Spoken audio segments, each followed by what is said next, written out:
are the melody, you are the harmony, praises to your name I will sing. You are the mighty God, you are the Lord of hosts, you are the King of all kings.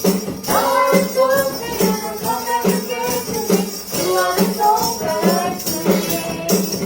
Great and mighty is the Lord our God, great and mighty is He.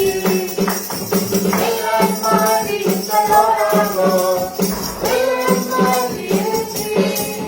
To the lift of the wonders of the anthem rise, praises to our King. Great and mighty is the Lord our God, great and mighty is He. Great and mighty is the Lord our God, great and mighty is He.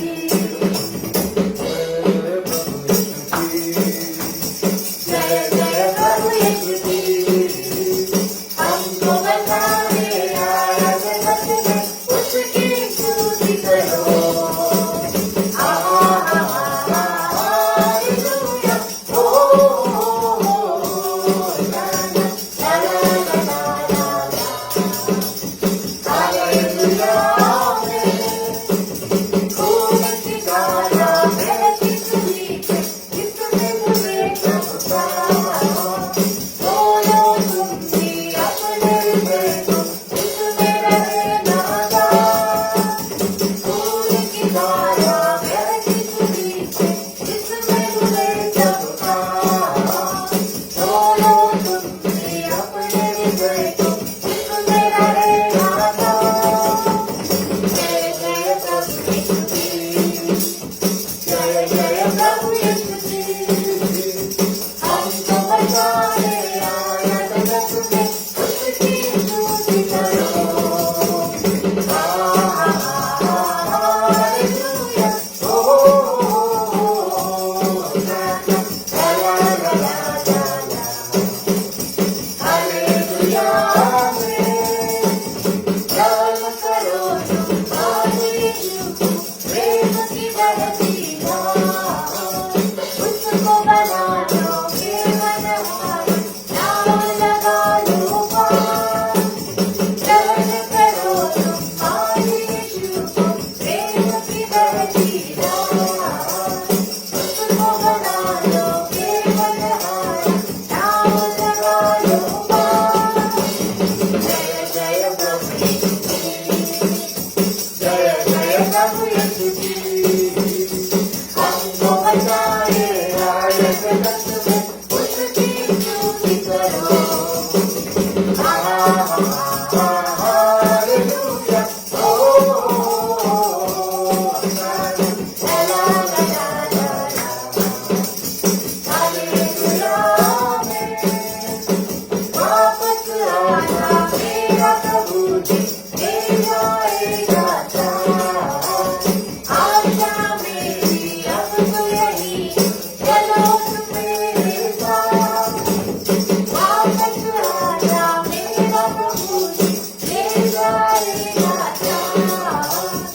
आशा मेरी अब तो यही, चलो तुम मेरे साथ। जय जय प्रभु यीशु की, जय जय प्रभु यीशु की, हमको बचाने आया जगत में, उसकी स्तुति करो। हालेलुया, ला ला ला ला ला ला, हालेलुया हालेलुया हालेलुया।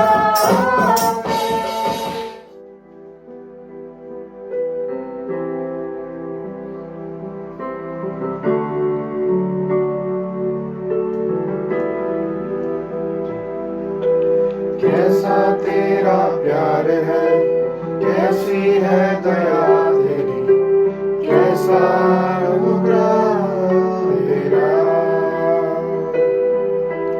कैसा तेरा प्यार है, कैसी है दया तेरी, कैसा अनुग्रह तेरा। तू खुद खुदा हुआ मुझे जीवन दे दिया, तू खुद को चला गया, मैं चंगा हो गया, तू खुद कुर्बान हुआ, मुझे जीवन दे दिया, तू खुद को चला गया, मैं चंगा हो गया। मैं जहाँ भी हूँ तू वहाँ ही है, मैं जहाँ चलूँ तू साथ मेरे चले, मैं जहाँ भी हूँ तू वहाँ ही है, मैं जहाँ चलूँ तू साथ मेरे चले।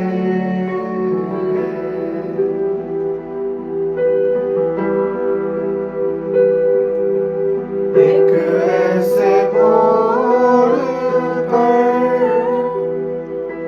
तू मुझे मिल गया,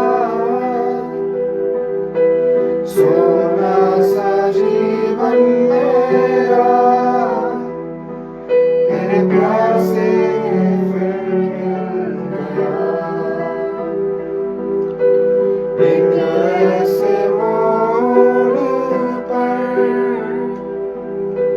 तू मुझे मिल गया,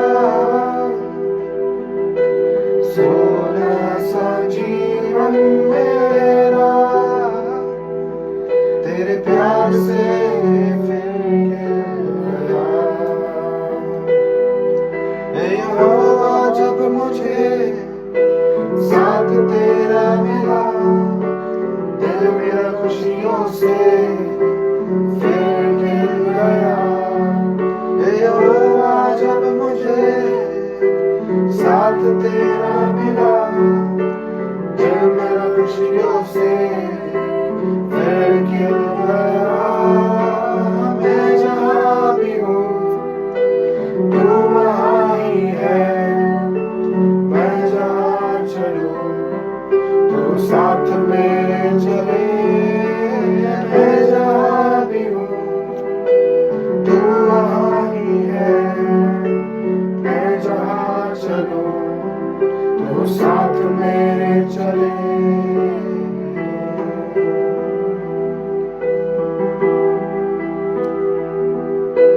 ममता से भरा आखिर हुआ, जीवन भर मेरे है अनुग्रह तेरा। ममता से भरा आखिर हुआ, जीवन भर मेरे है अनुग्रह तेरा। तू चाहे जो वो मैं करूँ, तू चाहे ना जो वो ना करूँ, तू चाहे जो वो मैं करूँ, तू चाहे ना जो वो ना करूँ। मैं जहाँ भी हूँ तू वहाँ ही है, मैं जहाँ चलूँ तू साथ मेरे चले, मैं जहाँ भी हूँ तू वहाँ ही है, मैं जहाँ चलूँ तू साथ मेरे चले, मैं जहाँ भी हूँ तू वहाँ ही है, मैं जहाँ चलूँ तू साथ मेरे चले, मैं जहाँ भी हूँ तू वहाँ ही है, मैं जहाँ चलूँ तू साथ मेरे चले।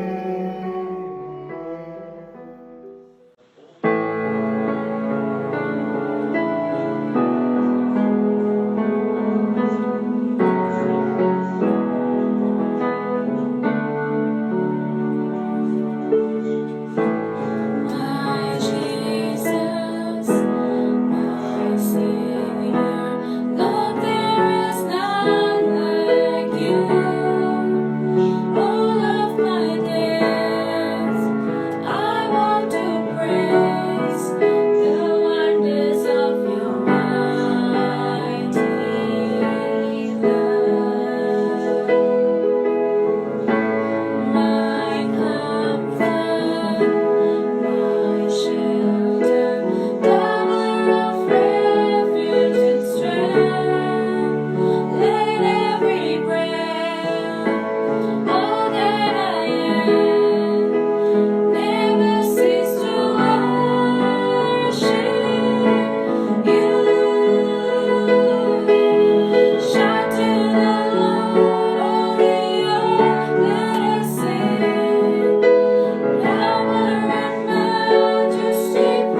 प्रभु की स्तुति हो। एक और बार हम प्रभु के वचन में जाएंगे और सीखेंगे और देखेंगे आज परमेश्वर हमें क्या सिखाना चाहते हैं। आज का शीर्षक है तुम्हारे साधन का इस्तेमाल करो। तुम्हारे साधन का इस्तेमाल करो। हम सब जानते हैं कि हम अलग अलग चीजों का या मशीनों का जो प्रयोग करते हैं चीजों को बनाने के लिए या चीजों को नीचे गिराने के लिए, हम जो साधनों का इस्तेमाल करते हैं दुनिया में साधारण करके। लेकिन हम देखते हैं कि वचन में भी परमेश्वर जो है आज वचन से हमें जो कह रहे हैं कि हमें अपने साधनों का इस्तेमाल करना है ताकि परमेश्वर हमारे जीवन में कार्य कर सके। हालेलुया। और इसलिए यही हमारा वचन है आज, और परमेश्वर हमसे आज बात करने वाले हैं। परमेश्वर आज आपसे बात करने वाले हैं। हालेलुया। हम देखते हैं कि जो साधन अलग अलग प्रकार के होते हैं, लेकिन वचन में लिखा गया है कि आपके साधन का इस्तेमाल आपको करना है परमेश्वर का आदर करने के लिए। हमारा सबसे ऊंचा जो मकसद होना चाहिए परमेश्वर का आदर करने के लिए, परमेश्वर का सेवा करने के लिए। 1 कुरिन्थियों का 10वां अध्याय 31 वचन में यूं लिखा गया है कि चाहे तुम खाओ या पियो, चाहे कुछ भी करो, बस सब कुछ परमेश्वर की महिमा के लिए करो। मतलब कि छोटी सी छोटी बात यानी खाने पीने जैसी जो बातें भी, उसके द्वारा भी परमेश्वर को महिमा देना है। कैसे ये हम कर सकते हैं? प्रभु को धन्यवाद देकर। जब हम भोजन करते हैं, दिन में 2 बार हम भोजन करते हैं, भोजन करने के पहले हम प्रभु को धन्यवाद दे कि प्रभु आपने हमें ये दिया है, उसके लिए धन्यवाद, उसके लिए आपको महिमा। प्रभु खाने पीने के द्वारा भी प्रभु को महिमा दे। ये वचन कहता है जब हम ऐसा करते हैं, परमेश्वर को धन्यवाद देते हैं, उसको हमारे जीवन के हर भाग में शामिल करते हैं, तब वो हमारे जीवन में महान चीजें या महान कार्य कर पाते हैं। अपने जीवन की सारी बातें, आपका खुद का जीवन, आपका परिवार, आपका देश, सब कुछ जब हम परमेश्वर के हवाले करेंगे और प्रभु को कहेंगे कि प्रभु ये आप परमेश्वर आप ले लो और आप परमेश्वर कार्य करो, तब परमेश्वर महान चीजें कर सकते हैं आपके द्वारा। हाँ, आपके द्वारा परमेश्वर महान चीजें कर सकते हैं, क्योंकि आपका जीवन एक साधन है, आपका परिवार साधन है, आपके पास जो भी चीजें हैं वो साधन है, आप जीवन में जो भी करते हो वो साधन है जिससे परमेश्वर महान चीजें करना चाहते हैं। आज परमेश्वर हमसे कह रहे हैं कि वो हमारा इस्तेमाल करना चाहते हैं, हमारे जीवन के द्वारा वो अपना कार्य करना चाहते हैं। हम अपने जीवन को उसके हाथों में सौंप दे, यही सबसे अच्छा है। तो जब छोटी से छोटी बात जैसे खाने पीने के लिए भी प्रभु को हम महिमा देंगे, तब बड़ी से बड़ी चीजें भी हमारे जीवन से जो जुड़ी हुई है या हमारा जो समय, उस सबको जब हम प्रभु के हवाले करेंगे, परमेश्वर हर क्षण हर समय अपना महान चमत्कारी कार्य कर सकते हैं आपके जीवन के द्वारा, मेरे जीवन के द्वारा। वचन में लिखा गया है 2 कुरिन्थियों 3:5 में लिखा गया है कि हम खुद की योग्यता से कुछ नहीं कर सकते हैं, हमारी योग्यता परमेश्वर की ओर से आती है। हाँ भाई और बहना, हम खुद से कुछ नहीं कर सकते हैं, हम कमजोर हैं, हमसे कुछ नहीं होगा। लेकिन जब परमेश्वर का हाथ थामे हुए हैं हम, तब हम सब कुछ कर सकते हैं, तब हम सब कुछ कर सकते हैं। जकरिया 4:6 कहता है, ना ही ताकत से ना शक्ति से बल्कि मेरी आत्मा के द्वारा, प्रभु कहता है। जब प्रभु की आत्मा जो हमारे अंदर निवास करती है, जब प्रभु की आत्मा को हम कहते हैं कि प्रभु आप मेरा निर्देशन करो, आप मेरे साथ रहो, उससे हम महान चीजें हासिल कर सकते हैं। कुछ भी असंभव नहीं होगा जब परमेश्वर का हाथ हम थामे हुए हैं। आज से अभी से परमेश्वर का हाथ थामकर हम प्रभु से कहेंगे, प्रभु हमारा जीवन एक साधन बनाओ प्रभु, और आप इस्तेमाल करो। खास करके आज के दिनों में हम जानते हैं सारी अस्थिरता है चारों ओर, बहुत सारे लोग भय में हैं, बहुत सारे लोगों के जीवन में आशा नहीं है, बहुत सारे लोग बीमार है, छुटकारा की आशा रखे हुए हैं। ये सब लोगों के लिए आशीष का कारण आप बन सकते हो यीशु के नाम से। यीशु का नाम लेकर और सारी चीजें परमेश्वर के हवाले कर कर उस पर विश्वास करके कार्य करने से आपका जीवन प्रभु इस्तेमाल करेगा दूसरे के जीवन में आशीष लाने के लिए। हमें एक दूसरे के लिए इंतजार करने की जरूरत नहीं पड़ेगी, या दूसरों को देखकर कहने के लिए वो है ना, नहीं, परमेश्वर चाहते हैं आपका इस्तेमाल करने के लिए। वो चाहते हैं कि आप अपना साधन उपलब्ध करो ताकि वो आपका जीवन इस्तेमाल करे चमत्कार करने के लिए, महान चीजें करने के लिए, अद्भुत कार्य करने के लिए, हमारे देश में आशीष ले आने के लिए, चंगाई ले आने के लिए। वो आपका जीवन देख रहे हैं कि वो साधन बने। हाँ भाई और बहनों, परमेश्वर की निगाहें हमारे ऊपर है, हमारे ऊपर टिकी हुई है। वो हमारा इस्तेमाल करना चाहते हैं। जो भी अवसर आपको मिले उन सारे अवसरों को लेकर के अपने साधनों का इस्तेमाल करो ताकि वो परमेश्वर इस्तेमाल करके चमत्कार करे। हर अवसर को ले लो और जो भी आपके पास है, जो भी आपकी क्षमता है, परमेश्वर की सेवा में अगर आप लगाओगे तो वो महान चमत्कार ले आएगा। उदाहरण के तौर पर एफिसियों 6:12 कहता है कि हमारा युद्ध किसी दूसरे मनुष्य के विरोध नहीं लेकिन अंधकार की शक्तियों के विरोध में है। यानी कि उसके लिए हमारे शस्त्र भी आत्मिक होने चाहिए और वो भी हमारे पास है। जैसे कि परमेश्वर का वचन हमारे पास जो बाइबल है, हमें बाइबल को पढ़कर वचन को घोषित करना है, वो हमारा शस्त्र है। हम प्रार्थना कर सकते हैं, यीशु का नाम शस्त्र है, यीशु का लहू शस्त्र है, जिसके नीचे हम खुद को ढांककर, परिवार को ढांककर, हमारे देश को ढांककर जो है हम सुरक्षा के लिए प्रार्थना कर सकते हैं। परमेश्वर की स्तुति आराधना हम कर सकते हैं, अन्य भाषा में बोल सकते हैं, अन्य भाषा में प्रार्थना कर सकते हैं। विजय हमारा होगा। विश्वास में हम खड़े रह सकते हैं और विजय हमारा होगा। 1 तिमोथी 6:12 कहता है कि विश्वास का अच्छा युद्ध लड़ो। आजकल विश्व भर में हम देखते हैं, यहाँ युद्ध, वहां जो लोग मारे गए, वहां पर कुछ हो गया, अलग अलग प्रकार का युद्ध चालू है। लेकिन वचन में लिखा है अच्छा युद्ध जो विश्वास का है उसको लड़ो। हम सबके पास विश्वास है।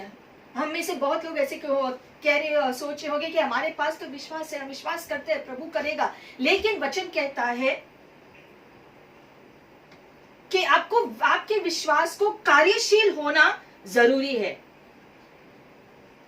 मत्ती 17:20 कहता है अगर आपका विश्वास राई के दाने की तरह भी अगर हो, राई के दाने की तरह भी अगर आपका विश्वास है, शायद उतना महान विश्वास नहीं लेकिन है विश्वास यीशु में, तो वो ही विश्वास का इस्तेमाल करके आप पहाड़ को बोलो निकल जाने के लिए, उस पूरे विश्वास के साथ, और वो पहाड़ हट जाएगा यीशु के नाम से।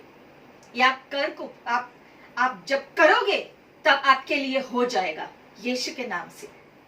तो विश्वास अगर राई के दाने की तरह भी है तो भी आप जब कहोगे विश्वास से तो पहाड़ हट जाएगा और आपके लिए कुछ भी असंभव नहीं होगा।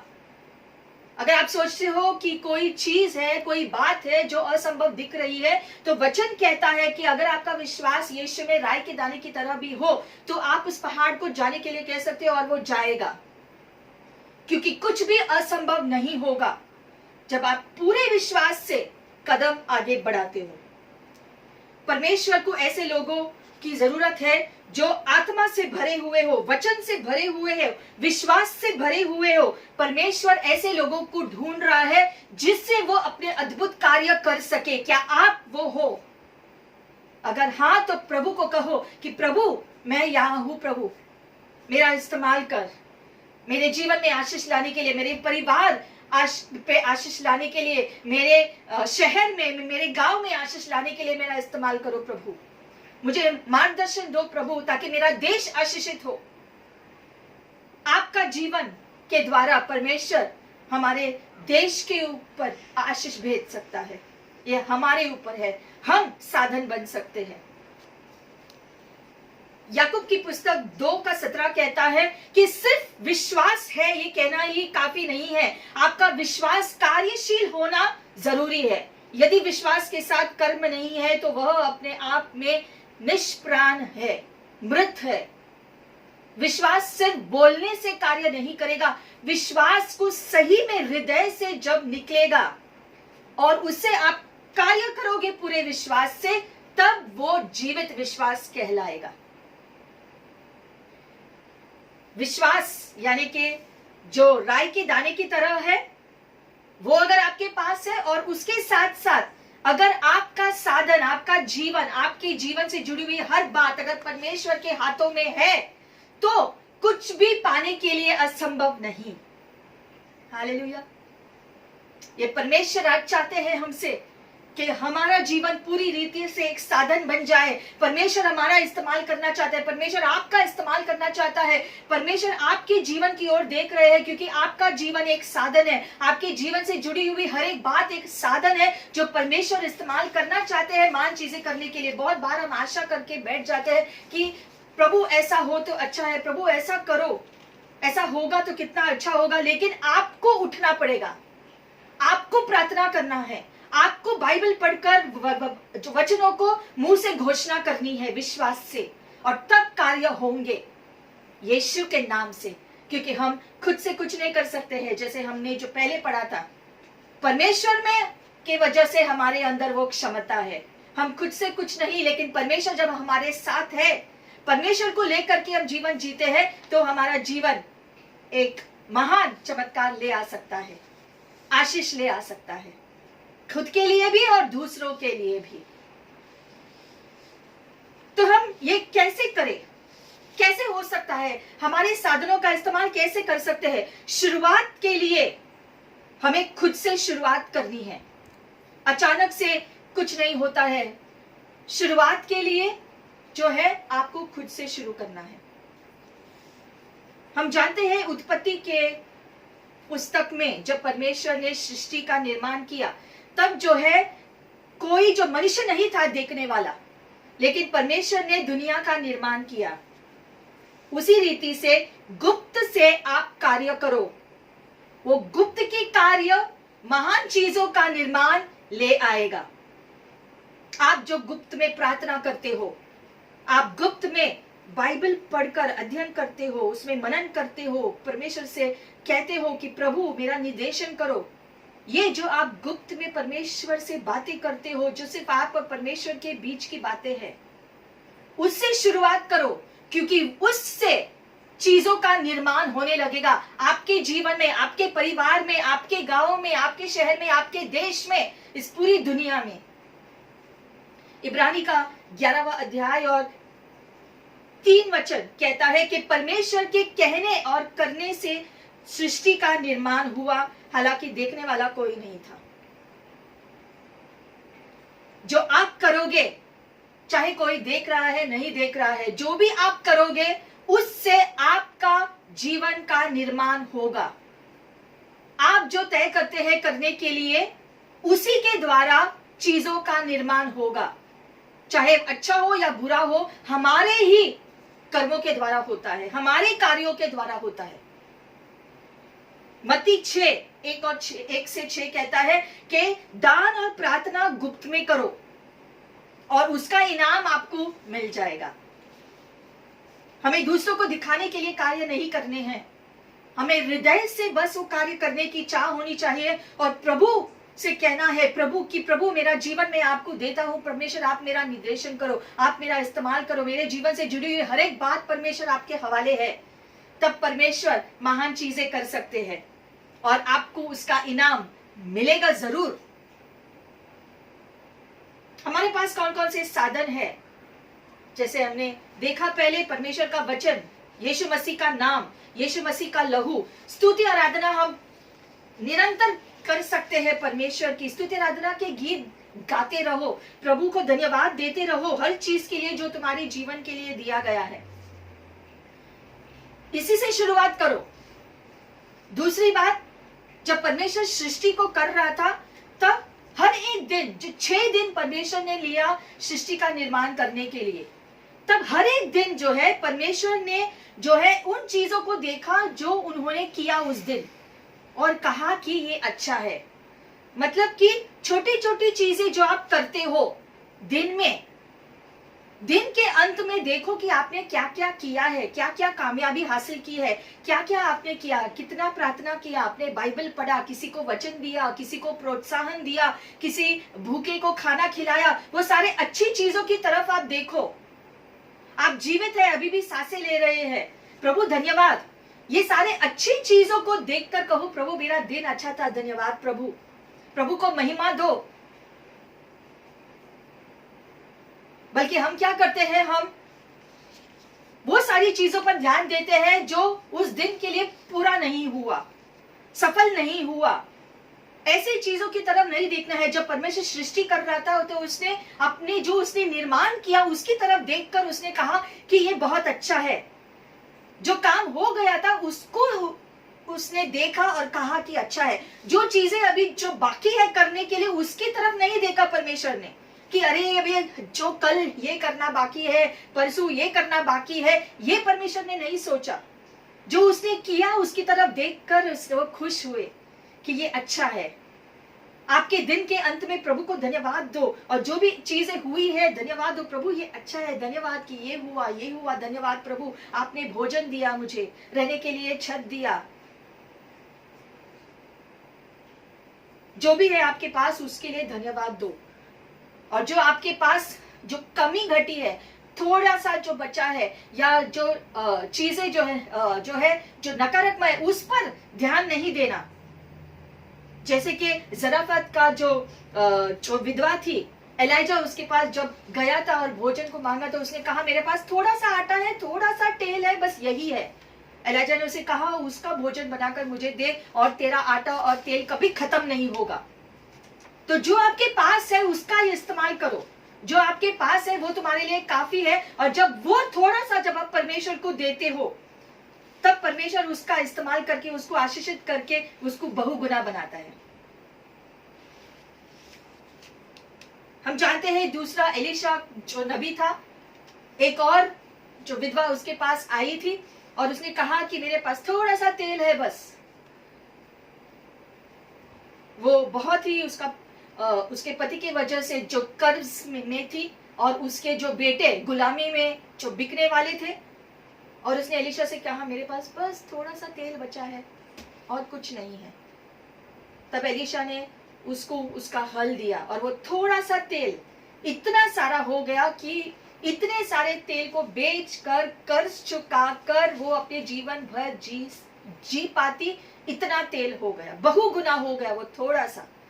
तो जब आपका थोड़ा सा जो है, शायद आप सोच रहे हो मेरा जीवन उतना महान नहीं है, मेरा जीवन तो ज्यादा कुछ जो मायने का नहीं है, लेकिन आपका ही जीवन परमेश्वर इस्तेमाल कर सकता है। और वो थोड़ा जो आप कह रहे हो, जो आप हो, वो थोड़ा जो आपके पास है उसी का इस्तेमाल परमेश्वर बहुगुना में जो बदलेगा।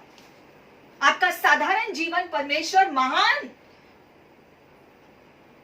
चमत्कारिक जीवन बनाएगा जब आप अपने जीवन को उसके हवाले करेंगे। क्योंकि थोड़ा सा जो आपके पास है जब आप परमेश्वर के हाथों में डालोगे तो वो बहुगुना हो जाएगा। थोड़ा बहुत है जब उसमें परमेश्वर शामिल है, थोड़ा सा है तो वो बहुत है अगर उसमें परमेश्वर शामिल है। जो भी आप कर सकते हो वो तुम करो और उसे करते जाओ, परमेश्वर आपको आशीषित करेगा। जो भी तुम कर सकते हो उसे करते जाओ। और उसमें कभी भी अगर आपको निराशापन का सामना करना पड़ा, कभी ऐसा होता है कि हम जो परिश्रम करते हैं और हम सोचते हैं कि कुछ नहीं हो रहा है, कितना समय लग रहा है, आपको ऐसा लग रहा है कि अंधेरापन छा रहा है, लेकिन हम देखते हैं कि मध्य रात्रि बीते हुए दिन का अंत नहीं होता है, लेकिन आने वाले दिन की शुरुआत होती है। आमीन। इसलिए अगर आपको लग रहा है कि बस सब खत्म होने को आया है, तो वो मध्य रात्रि आपका अंत नहीं, लेकिन आने वाले कल की सुबह है, आने वाले कल की शुरुआत है। नया दरवाजा परमेश्वर आपके जीवन के लिए खोलेगा, क्योंकि आपने सारी बातें उसके हवाले की है जिसके लिए सब कुछ संभव है। नीति वचन 4:18 कहता है कि एक धर्मी व्यक्ति का रास्ता सुबह के प्रकाश के समान होता है।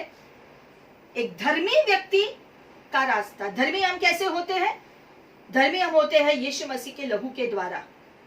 वचन में लिखा गया है कि हमारी धार्मिकता मैले चितड़ों की तरह है, जितना भी हम अच्छा करें उससे कुछ जो फायदा नहीं होगा। लेकिन यीशु मसीह की धार्मिकता, जब हम पश्चाताप करते हैं हमारे पापों के लिए, हमारे कमी घटी के लिए, जो भी गलती हमने की, हम पश्चाताप करते हैं, तब यीशु मसीह का लहू हमें शुद्ध कर देता है और उसकी धार्मिकता के वस्त्र वो हमें पहनाता है। उस धार्मिकता में जब हम जीने की पूरी कोशिश करते हैं वचन के अनुसार, और हम अपने जीवन को जीते हैं इस प्रकार से, ऐसा करने से आपको जीवन सुबह के प्रकाश के समान होगा, जो धीरे धीरे और उज्जवल होता जाएगा। हालेलुया।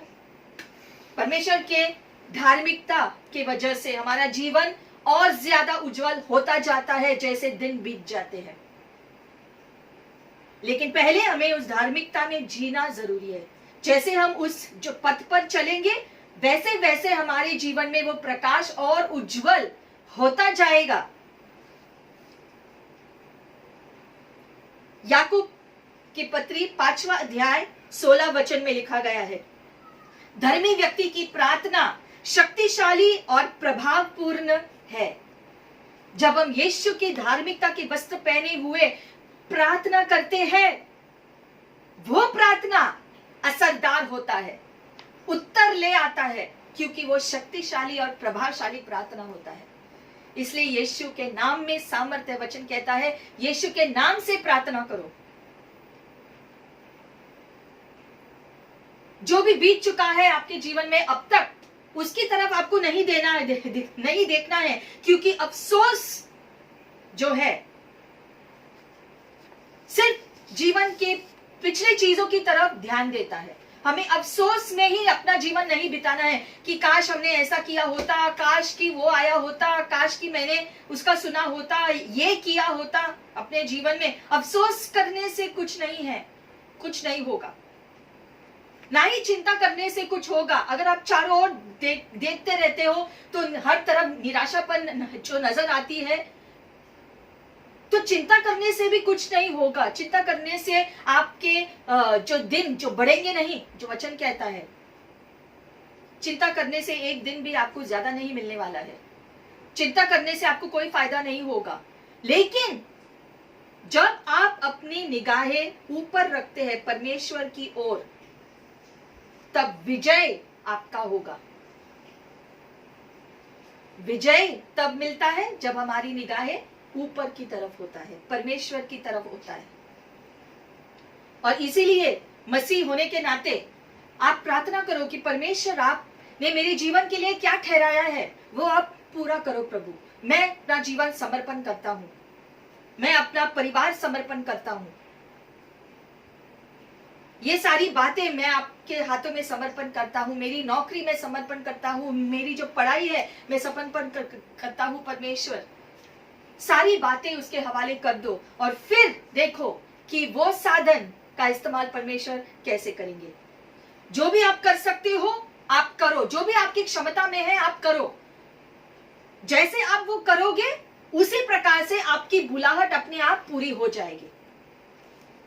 जो भी बुलाहट है, बहुत लोग कहते हैं कि हमें नहीं पता कि हमारी बुलाहट क्या है।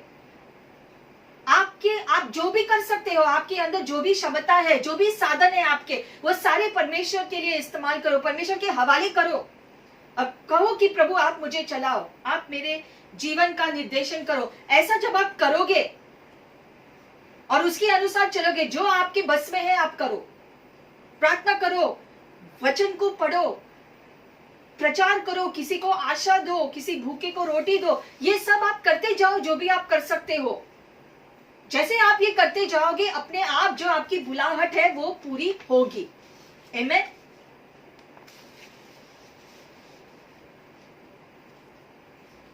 जो आपके पास नहीं है उसको देखकर निराश मत होना। और जो दूसरे लोग कर सकते हैं या दूसरे लोग कहाँ है, इसको लेकर के आपको नहीं सोचना है।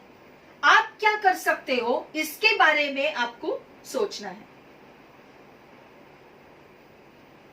क्योंकि आपके पास जो साधन है वो आपके विजय हासिल करने के लिए काफी है, जीवन की चुनौतियों का सामना करने के लिए काफी है वो सारी बातें जो आपके पास ऑलरेडी मौजूद है। आपका जीवन, आपके निर्णय जो आज आप लोगे, वो सारे तय करेंगे कि आपका विजय आप कब पाओगे। बहुत लोग कहते हैं कि काश मैं पतरस की तरह चंगाई कर पाता, काश मैं पौलुस की तरह बोल पाता, लिख पाता, काश कि मेरे पास इतने सारे जो पैसे होते तो मैं अच्छे काम में उसको लगा देता। काश कहने से कुछ नहीं होगा। जो आपके पास है साधन, उसी का इस्तेमाल करो, क्योंकि यीशु ने कहा मत्ती 5:16 में कि तुम्हारा प्रकाश दूसरों का प्रकाश नहीं, जो दूसरों के जीवन में है उसको लेकर के नहीं, आपका प्रकाश चाहे वो जितना भी है। आपको ऐसा लग रहा हो कि मेरा दिया का प्रकाश तो छोटा है, लेकिन वो छोटा सा दिया भी जलाओ, अगर आप उसको जलाओगे नहीं तो अंधकार में रहोगे। आपका छोटा सा जो दिया है उसको जलाओ, उसका इस्तेमाल करो। आपके पास जो भी है, 1 दिया है, 2 दिया है, जो भी है उसको जलाओ, उसका इस्तेमाल करो, तब प्रकाश आएगा, तब रोशनी होगी। आपकी क्षमता में जो भी है, जो आप कर सकते हो वो उसको करो, तब रोशनी आएगी। और जैसे वचन में हमने पढ़ा, वो रोशनी का उज्जवलता और ज्यादा बढ़ती जाएगी, और आपके जीवन में ही प्रकाश नहीं ले आएगा, लेकिन सभी के जीवन में प्रकाश ले आएगा जो आपके चारों ओर है।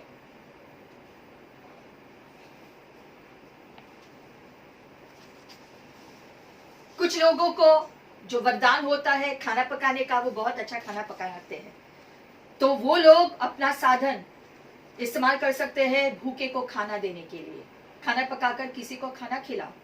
अगर आप कहते हो कि मुझे खाना पकाना उतना अच्छा आता नहीं है, तो किसी को एक रोटी और एक उबला हुआ अंडा दो, उससे भी आप किसी भूखे को खाना दे सकते हो। इसलिए कोई नहीं कह सकता है कि मेरे पास कोई साधन नहीं। आपकी क्षमता में जो भी है आप करो।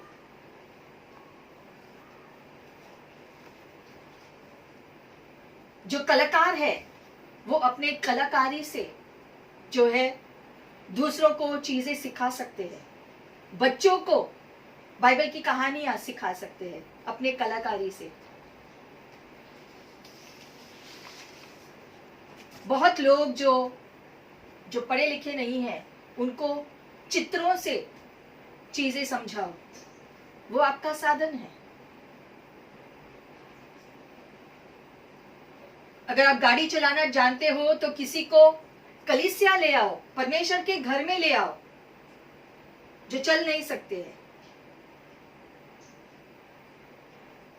आपको पढ़ना लिखना आता है तो किसी को एक प्रोत्साहन का एसएमएस भेजो, प्रोत्साहन का व्हाट्सएप जो मैसेज भेजो, या फोन उठाकर किसी के लिए प्रार्थना करो। फोन पे किसी को जरूरत है चंगाई की, हाथ रखकर प्रार्थना करो। ये सब आपके साधन है, आपको ये सब करते रहना है। और जैसे आप करोगे तब आपका जीवन महान रीति से प्रभु इस्तेमाल कर सकता है, जैसे कि बाइबल में परमेश्वर ने किया। वो भी सारे साधारण लोग थे बाइबल में, लेकिन उन्होंने खुद को प्रभु के हवाले किया, इसलिए परमेश्वर ने उनका इस्तेमाल किया। जो तुम्हारे पास है उसका इस्तेमाल करो। जो तुम्हारे पास है उसी की तुम्हें जरूरत है। आमीन। जो तुम्हारे पास है उसी की जरूरत है तुम्हें आगे बढ़ने के लिए, उसी की जरूरत है तुम्हें चीजों को बदलने के लिए, आशीष ले आने के लिए, छुटकारा ले आने के लिए। आशीषों की बरसात आएगी आप जब उन चीजों का इस्तेमाल करोगे जो आपके पास ऑलरेडी है। हालेलुया। ये तय हमें करना है कि परमेश्वर इस साधन का इस्तेमाल करो। जो भी थोड़ा सा आपके पास जो है परमेश्वर को समर्पण करो, और वो सारी छोटी चीजें शक्तिशाली साधन परमेश्वर बनाएगा। आपके लिए जो साधारण है, साधारण सा साधन, परमेश्वर उसको शक्तिशाली साधन बनाएगा जब हम उसके हाथ में सौंपेंगे। शायद कोई साधन हमारे हाथों में छोटा सा है, कुछ उसका मायने नहीं होगा, लेकिन वो छोटा सा चीज जिसको कोई जो मायने नहीं है, वो चीज शक्तिशाली परमेश्वर के हाथों में जाएगा तो वो शक्तिशाली साधन बन जाएगा। आपको सिर्फ वो साधारण साधन परमेश्वर के हवाले रखना है, परमेश्वर के हाथों में सौंप देना है। वो शक्तिशाली परमेश्वर के हाथों में शक्तिशाली साधन बन जाता है। हमारे हाथ में वो साधारण होता है, लेकिन जब परमेश्वर से हम मिलते हैं, परमेश्वर से जुड़ते हैं, तब शक्तिशाली साधन हम बन जाते हैं। हमारी वजह से नहीं, हमारे में कोई योग्यता नहीं, फिर से मैं कह रही हूं, लेकिन परमेश्वर जब हमारे साथ है तब हमारी योग्यता होती है कि हम कुछ भी हासिल कर सकते हैं। कुछ भी असंभव नहीं है यीशु मसीह के नाम से, क्योंकि यीशु मसीह के नाम में सामर्थ्य, उसने विजय हासिल किया है और हमें वो विजय दे दिया है। हमें विश्वास करना है और इस विश्वास में कार्यशील होना है। सिर्फ विश्वास से कुछ नहीं होगा, विश्वास में कार्यशील होना जरूरी है, तब चमत्कार होते हैं। पूरे बाइबल में हम देखते हैं बहुत सारे लोग थे जिनका इस्तेमाल परमेश्वर ने किया, क्योंकि उन्होंने अपना साधारण जीवन परमेश्वर पर विश्वास करते हुए सौंप दिया, और जो कुछ साधन उनके हाथ में था, छोटी छोटी बातें परमेश्वर के हाथों में वो शक्तिशाली साधन बन गए। उदाहरण के तौर पर सैमसन एक था, न्याय की पुस्तक जो 15 अध्याय 14 से 17 में लिखा गया है, जो सैमसन की कहानी लिखी गई है। सैमसन ने एक गधे के ताजे जबड़े की हड्डी जो है लेकर 1000 लोगों को मार गिराया। अब एक गधे के जबड़े की हड्डी कितनी होगी, कितनी लंबी होगी, उससे उसने 1000 लोगों को कैसे मार डाला? क्या ये संभव है? मनुष्य के लिए तो ये कोई सुनेगा तो बोलेगा कैसे संभव है ये, लेकिन जब वो जबड़े की हड्डी परमेश्वर के हाथों में हमने सौंपा, परमेश्वर के नाम से उसने इस्तेमाल किया, तो वो एक शस्त्र बन गया 1000 लोगों को मार गिराने के लिए। अकेला सैमसन ने 1000 लोगों को मार गिराया, सिर्फ वो गधे के जबड़े की हड्डी से, क्योंकि वो परमेश्वर के हाथ में उसने सौंपा, उसने परमेश्वर का नाम लेकर आगे बढ़ा। दाऊद गुलेल को लेकर जो है उसने गुलायत को मार दिया। अब एक गुलेल का इस्तेमाल जो छोटे बच्चे करते हैं आम को तोड़ने के लिए, ऐसी चीजों का इस्तेमाल जो छोटे बच्चे करते हैं गुलेल का, है ना, लेकिन दाऊद ने गुलेल का इस्तेमाल किया किसको मार डालने के लिए? वो सामने वाली जो सेना है उसका मुख्य योद्धा, इतना बड़ा दानव था, और उसको दाऊद ने अपने गुलेल से मारा। क्यों? वो गुलेल कुछ नहीं था, गुलेल से कोई अब एक महान योद्धा को मार सकता है क्या? लेकिन जब वो परमेश्वर के नाम से गया, तब वो गुलेल परमेश्वर के हाथों में शक्तिशाली गुलेल हो गया, और इसलिए वो दानव को मरना ही था। जायल की कहानी हम देखते हैं, न्याय की पुस्तक 4 का 21 वचन में लिखा गया है। जायल कौन थी? ये साधारण स्त्री थी, हेबर की जो पत्नी थी, और जो तंबुओं में वो रहते थे। उसने क्या किया? तंबू गाड़ने का जो कील है, उससे, तंबू गाड़ने के लिए जो कील का इस्तेमाल होता है, उससे उसने जो है राजा के मुख्य सेनापति की हत्या की। तंबू गाड़ने की कील से एक सेनापति का हत्या हो सकता है क्या? लेकिन हुआ ऐसा। क्यों? क्योंकि परमेश्वर के नाम से यह संभव था। गिदोन की कहानी है, न्याय की पुस्तक जो 7वां अध्याय में लिखा गया है कि गिदोन ने सिर्फ 300 लोगों को लेकर के अनगिनत सेना की हत्या की, सिर्फ 300 लोगों को लेकर के। अब 300 लोगों को भी अगर आप लेते हो योद्धा जो है, जो युद्ध लड़ने के लिए, 300 लोगों को गिदोन लेकर जाता है और उसने क्या किया, उससे अनगिनत सेना को मार गिराया। और उसके हथियार क्या थे वो 300 लोगों के हाथ में? कोई बारूद या बम नहीं था उनके हाथ में। क्या था? एक ज्वाला और तुरई। सोचो, एक ज्वाला एक हाथ में, जो मशाल, सॉरी, एक जो मशाल उसके हाथ में, एक हाथ में, दूसरे हाथ में जो तुरई। मशाल और तुरई को लेकर युद्ध लड़ा जा सकता है क्या? वो अंधेरे में चलने के लिए इस्तेमाल होगा, या उत्सव मनाने के लिए, या शादी में। लेकिन उसका इस्तेमाल किया उन्होंने शत्रु को मार गिराने के लिए, क्योंकि परमेश्वर ने उसको भेजा था। परमेश्वर ने कहा, ये 300 लोगों को लेकर जाओ, तब तुम जान जाओगे कि मैं परमेश्वर हूं और मैं ये कर सकता हूं। आमीन।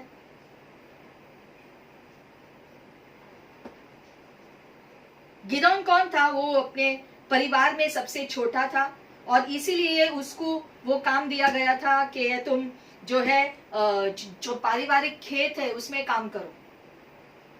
वो आखिर जो बच्चा था जो परिवार का, और खेत में वो काम करता था। लेकिन परमेश्वर ने उसको चुना महान चीज करने के लिए, सेनाओं को हराने के लिए, अनगिनत सेना को हराने के लिए, और 300 लोगों को, योद्धाओं की अगुवाई करने के लिए परमेश्वर ने गिदोन को चुना। क्या आप चाहते हो परमेश्वर आपको चुने? आपको ये नहीं देखना है कि वो मुझसे बेहतर है। क्या आप तैयार है? क्या आप चाहते हैं परमेश्वर आपका इस्तेमाल करे? तो वो करेगा। आपके अंदर क्या कमी घटी है, इससे परमेश्वर को कुछ लेना देना नहीं है। आप अगर उपलब्ध हो तो परमेश्वर आपका इस्तेमाल करेगा। अगर आप चाहते हैं कि परमेश्वर आपके जीवन का इस्तेमाल करे, अगर आप चाहते हैं आशीषित होने के लिए, तो ये आपके ऊपर निर्भर है कि आप अपना जीवन उसे सौंपते हो क्या। वो जैसा चाहता है, आप अगर करने के लिए तैयार है, तो आपका जीवन शक्तिशाली हो सकता है परमेश्वर के हाथों में।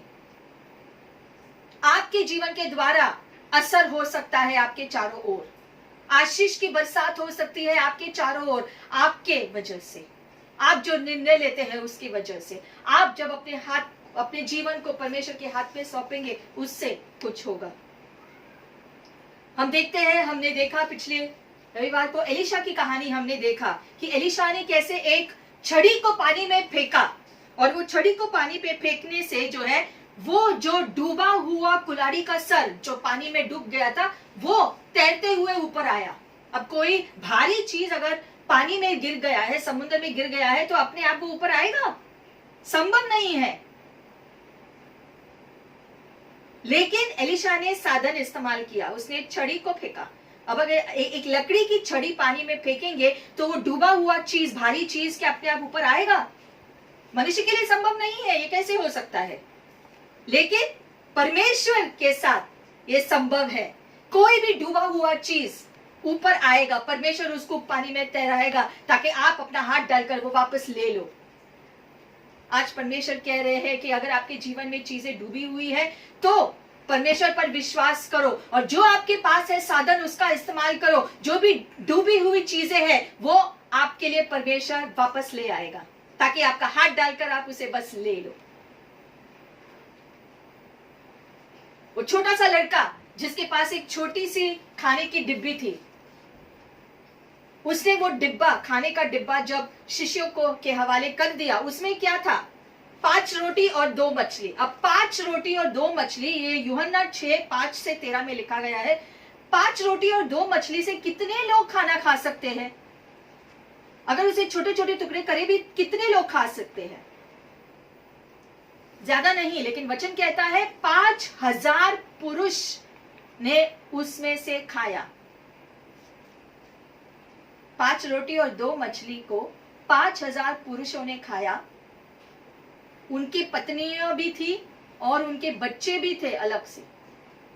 सबको पेट भर के खाना मिला, क्योंकि वो लड़के ने जो उसके पास था, छोटा सा खाना का डिब्बा उसने दिया। वो साधन बना बहुगुना चमत्कार ले आने के लिए। जो आपके पास है, जब आप देंगे परमेश्वर को आपका जीवन, तब परमेश्वर उसका इस्तेमाल करके चमत्कार के ऊपर चमत्कार कर सकता है। जैसे कि निर्जन प्रदेश में मूसा का इस्तेमाल करके परमेश्वर ने किया। हम जानते हैं मूसा की कहानी। मूसा जो राजकुमार था, मिस्र देश से भागकर गया था, लेकिन परमेश्वर ने मूसा से कहा कि तुम्हें फिर से मिस्र देश जाना है और फैरौन को कहना है कि मेरे लोगों को गुलामी से बाहर निकालो। मूसा वहां से भागकर गया था, तो मूसा कहता है प्रभु मैं कौन हूं? तो प्रभु उससे कहता है कि तुम कौन हो ये मायने नहीं रखता है, मैं जो हूं मैं तुम्हारे साथ जा रहा हूं, उतना काफी है। मैं जो हूं तुम्हारे साथ हूं। मूसा ने कहा मैं नहीं जान पाऊंगा कि मैं क्या कहूं अभी उससे, मैं जाकर उसको क्या बोलूं। तो परमेश्वर ने कहा मैं तुम्हें बताऊंगा जो तुम्हें बोलना है। फिर मूसा ने कहा अगर वो मेरी बात नहीं सुनेंगे तो, सारे बहाने दे रहा है मूसा। तब परमेश्वर ने कहा अगर वो तुम्हारी बात नहीं सुनेंगे, जो तू कार्य करेगा वहां पर, वो कार्य के द्वारा वो तुम्हारी बातों को मानेंगे, वो देखेंगे चमत्कारों को और फिर वो विश्वास करेंगे। चमत्कार करेगा कौन? परमेश्वर करेगा। बोलेगा कौन? उनके मुंह से परमेश्वर बोलेगा।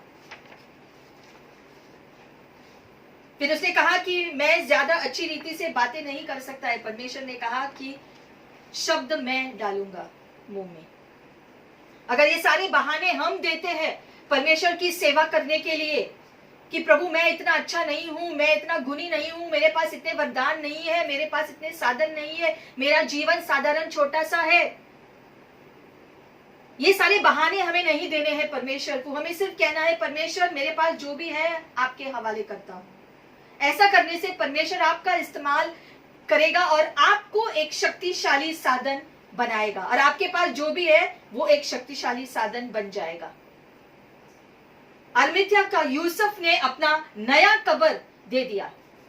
जो कब्र उसके पास था और यीशु की मृत्यु हुई तब उसके पास देने के लिए कुछ नहीं था। उसने कहा कि मेरे एक नई कब्र है, यीशु के शव को उसमें डाल दो। हालांकि वो कब्र का इस्तेमाल ज्यादा नहीं हुआ। तीसरे दिन यीशु फिर से जी उठे, लेकिन उसके पास जो था उसने देने की इच्छा की, क्योंकि उसने दिया आज वो इतना मशहूर हुआ। आज सब लोग जानते हैं यूसुफ अरमित्या का कौन था जिसने अपना नया कब्र दिया।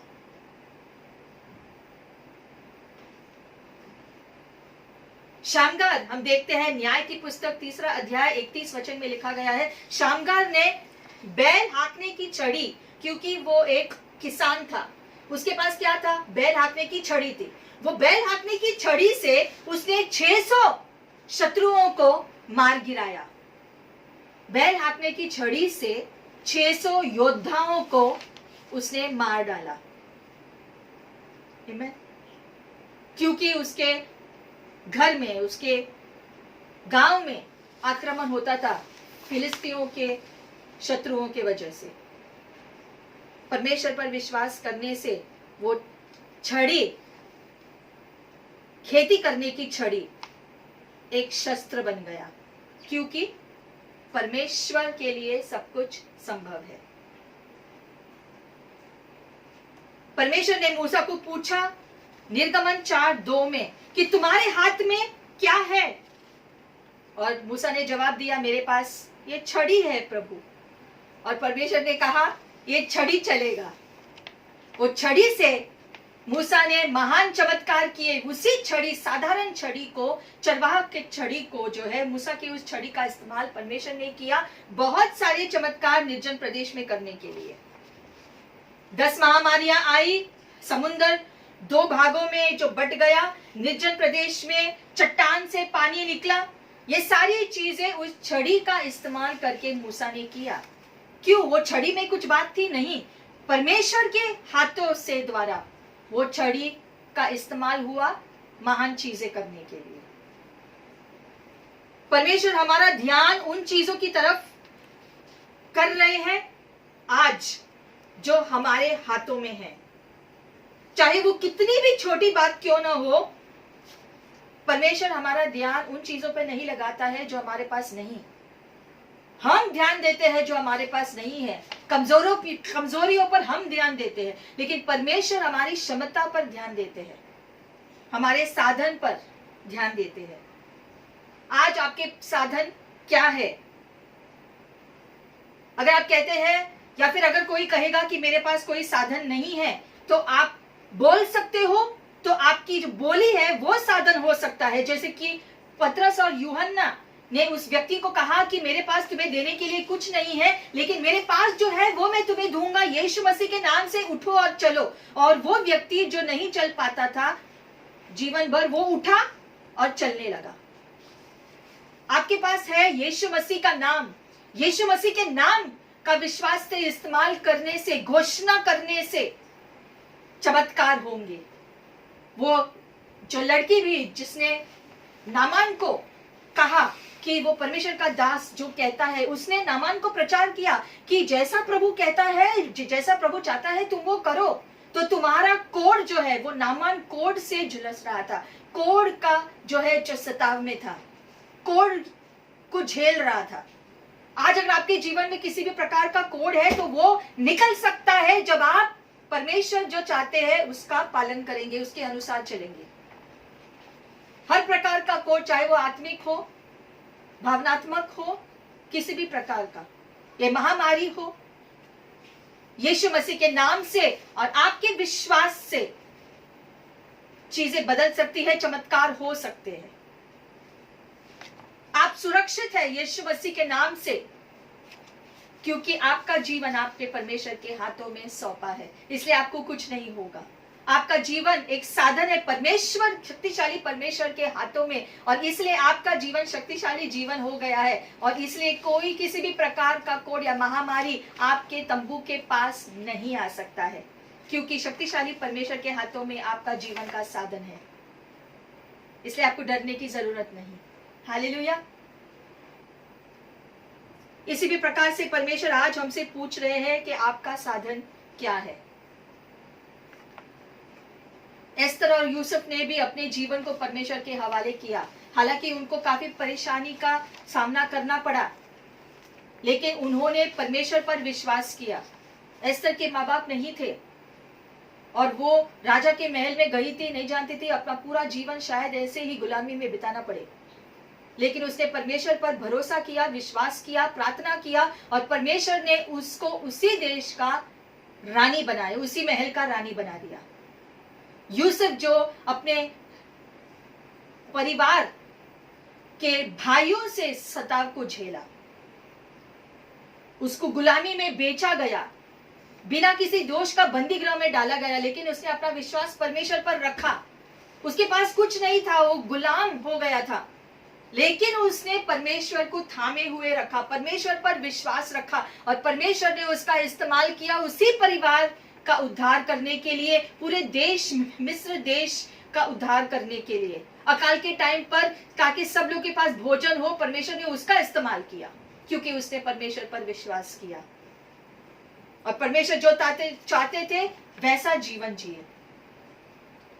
1 कुरिन्थियों 1:27 वचन कहता है, परमेश्वर ने संसार की मूर्खता को चुना है ताकि बुद्धिमान लज्जित हो सके। अगर आप कहोगे कि मैं कुछ नहीं कर सकता हूं, तो परमेश्वर कहता है कि मैं चट्टान से भी बुलवा सकता हूं।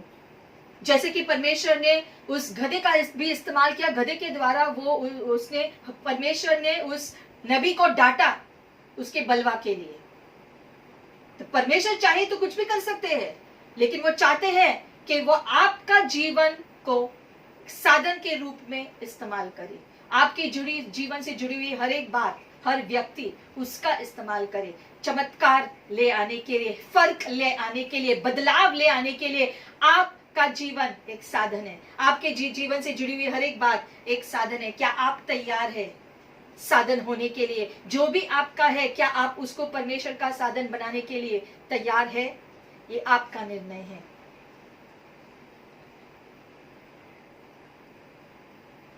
पृथ्वी की चीजें कुछ नहीं, लेकिन जिसने उसी पृथ्वी का निर्माण किया है वो सब कुछ कर सकता है। जैसे कि धरती का आग शद्रक, मिशक और अबेदनगो को नहीं जला पाई क्योंकि वो धरती का आग था, लेकिन स्वर्ग से आया हुआ आग सदोम गोमोरा के पूरे शहर को नाश कर दिया। तो जो परमेश्वर के हाथों में है वो अपना कार्य अलौकिक रीति से पूरा करता है। आज आपका साधन क्या है? तुम्हारे साधन का इस्तेमाल करो। तुम्हारा जीवन, तुम्हारा परिवार, तुम्हारे जीवन में जो भी चीजें हैं, जो भी आपके वरदान है, जो आपके गुण है, आपकी आवाज, आपका समय, ये सारी चीजें आपके साधन है। परमेश्वर के लिए इस्तेमाल करो इन्हें।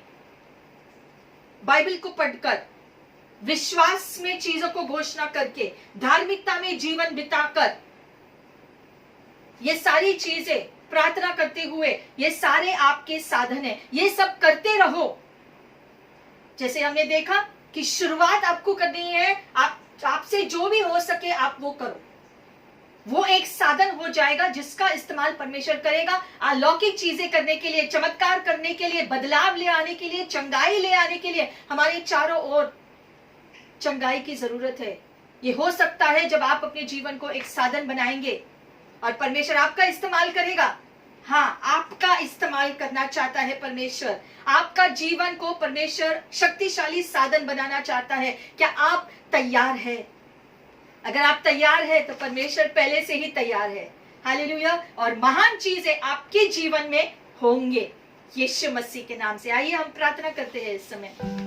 आंखों को बंद करें।